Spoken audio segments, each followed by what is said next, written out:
Okay, well, got my coffee. I think I'm ready to go. Feels like I'm ready to go. The goal of the channel is to help photographers grow, and that often has nothing to do with techniques or gear. Creativity is never a switch you can just turn on and say, go.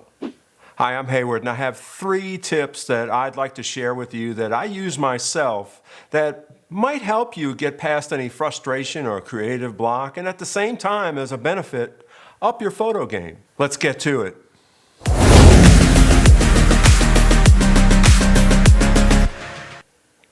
As a professional photographer, I have to perform on command, so to speak. And since I'm also a human, that can be pretty difficult sometimes. Now, there's no simple universal hack for turning on your creativity at a moment's notice, just like that. It won't work. I've never found a way for it to work. I've never heard any other photographers find a way for that to work. But I have 3 tips to share with you. They help me. Hopefully they can help you. Now, they're in no particular order. This isn't a checklist. It's not you do them in this order, do it like this. They kind of work together. But taken together, I think they could help you, or they help me. There is a common thread for these 3 tips, though. They help you examine your thought process when you're trying to create your photography. That's where all the frustration and creative block happen, in your thought process. So these tips are aimed at helping you look at and deal with your thought process. Okay, so here we go. Tip number 1, shoot for yourself. Let's think about this. I'm a professional, so I'm shooting for the client, right? Well, yes and no. The truth of it is, the client hires you and your photography is part of the package. They hire you for your unique vision. If you're an amateur, you are your own client and your payment is your enjoyment of your photography.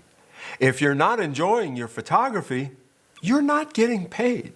So always shoot for yourself. Shoot for your true vision. Have a plan of what you may want to accomplish, but let out the inspiration, right? Shoot for yourself. Let yourself come out into your work. That is the fastest path to personal growth as an artist. Okay, moving on. Tip number 2. Let go of any camera or gear concerns when you are trying to shoot a session. That's not the time for it.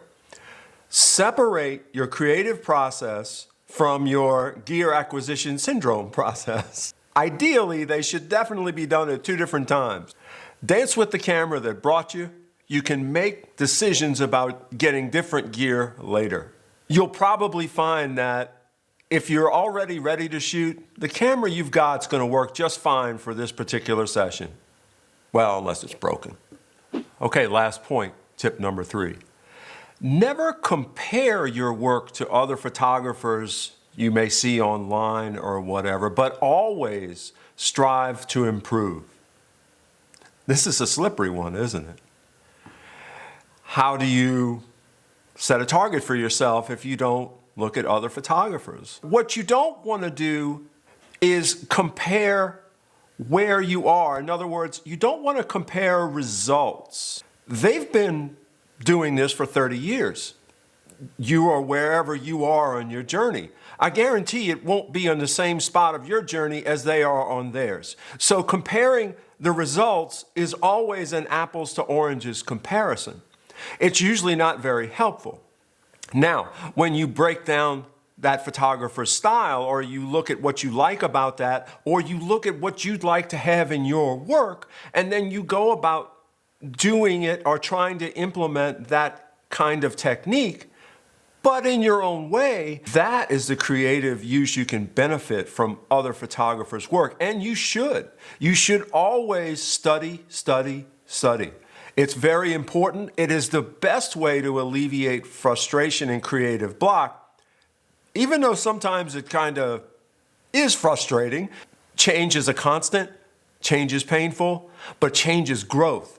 And growth is the best way to get to satisfaction, which is the best way to alleviate frustration. I've just given you 3 ideas of things that I use for myself. I'd love to hear if you have some things that work for you that I haven't talked about. I'm always looking for new ideas because I struggle with this too.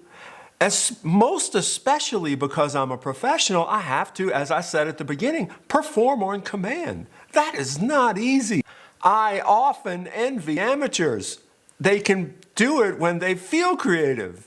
Okay guys, thanks for watching. I appreciate you supporting the channel. I hope this has been valuable for you. Until the next video, cheers.